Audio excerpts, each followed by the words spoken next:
Unforgotten. The four men who we sort of followed, separate of one another. The story is starting to merge on them now. We're getting more details of what happened to the girl who was called the girl who died. Haley.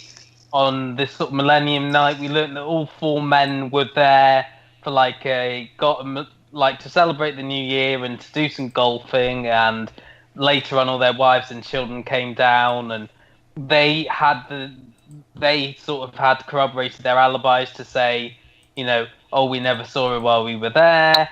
We all stayed in that night, had a meal and watched a movie, and then as the layers started to peel away, we found out from the ex-wife of the Kevin McNally character that they were all out and they were all rowing with their wives and stuff, and they had mistakenly believed that Haley had gone to a party that she hadn't gone to. So it all means that basically there is more to them being suspects than the police thought initially. The timeline, wasn't it, really?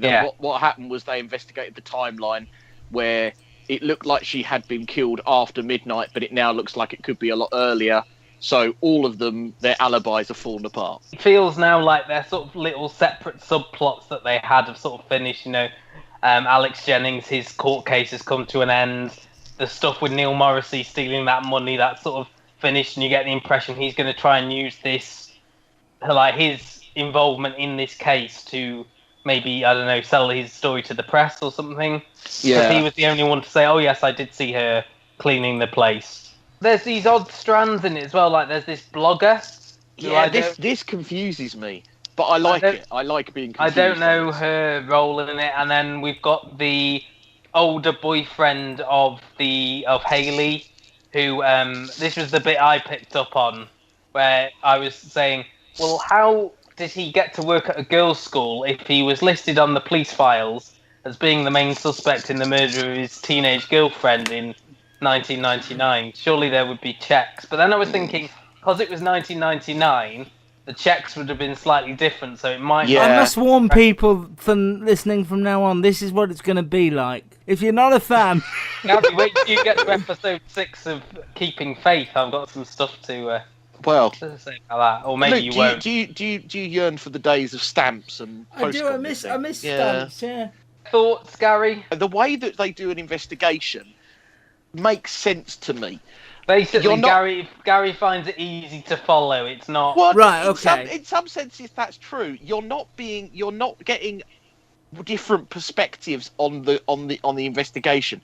It's all going through the two main characters, and everything it does that in comes the out bridge is and stuff.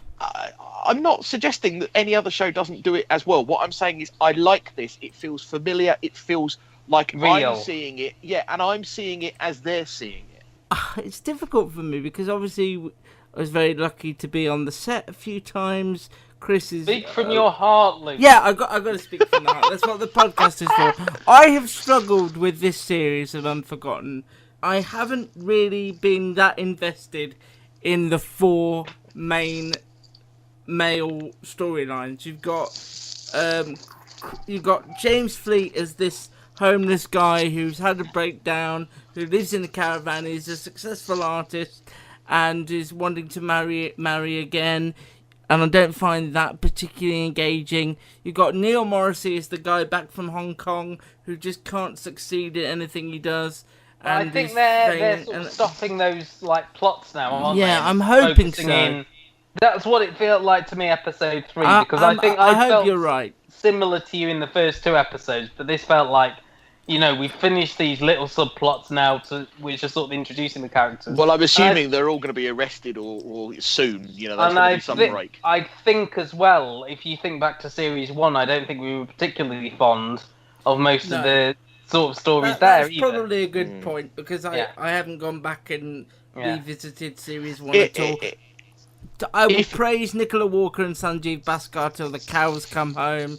Yes. I love... I just and love actually, the rest them. of that team as well, I think, are all very They good. feel incredibly genuine, and they don't appear like TV policemen, and that should be. And really, to be fair to it, Series 2 was so brilliant. Perhaps I'm being picky for unfair reasons, but it's just normally I like to connect with characters, and I found these 4 up until this point quite hard to sort of break into. And I think you're going to start to get more. I think as well. Don't forget they revealed this thing that 3 of them, their marriages all fell apart at the same time. Yeah. So I feel like they're trying to say, don't think of them as 4 separate people now.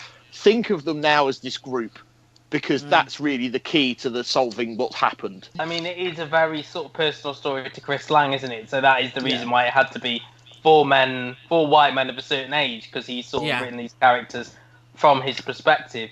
It has built up, every episode is slightly built up, and I think you'll find now the second half of this series, I think you'll relax more into it now they've sort of started the main investigation. So Unforgotten continues Sunday, ITV, 9 o'clock. Please watch it. I'm being unfair to it. It is a great show. 9 o'clock Sunday, ITV.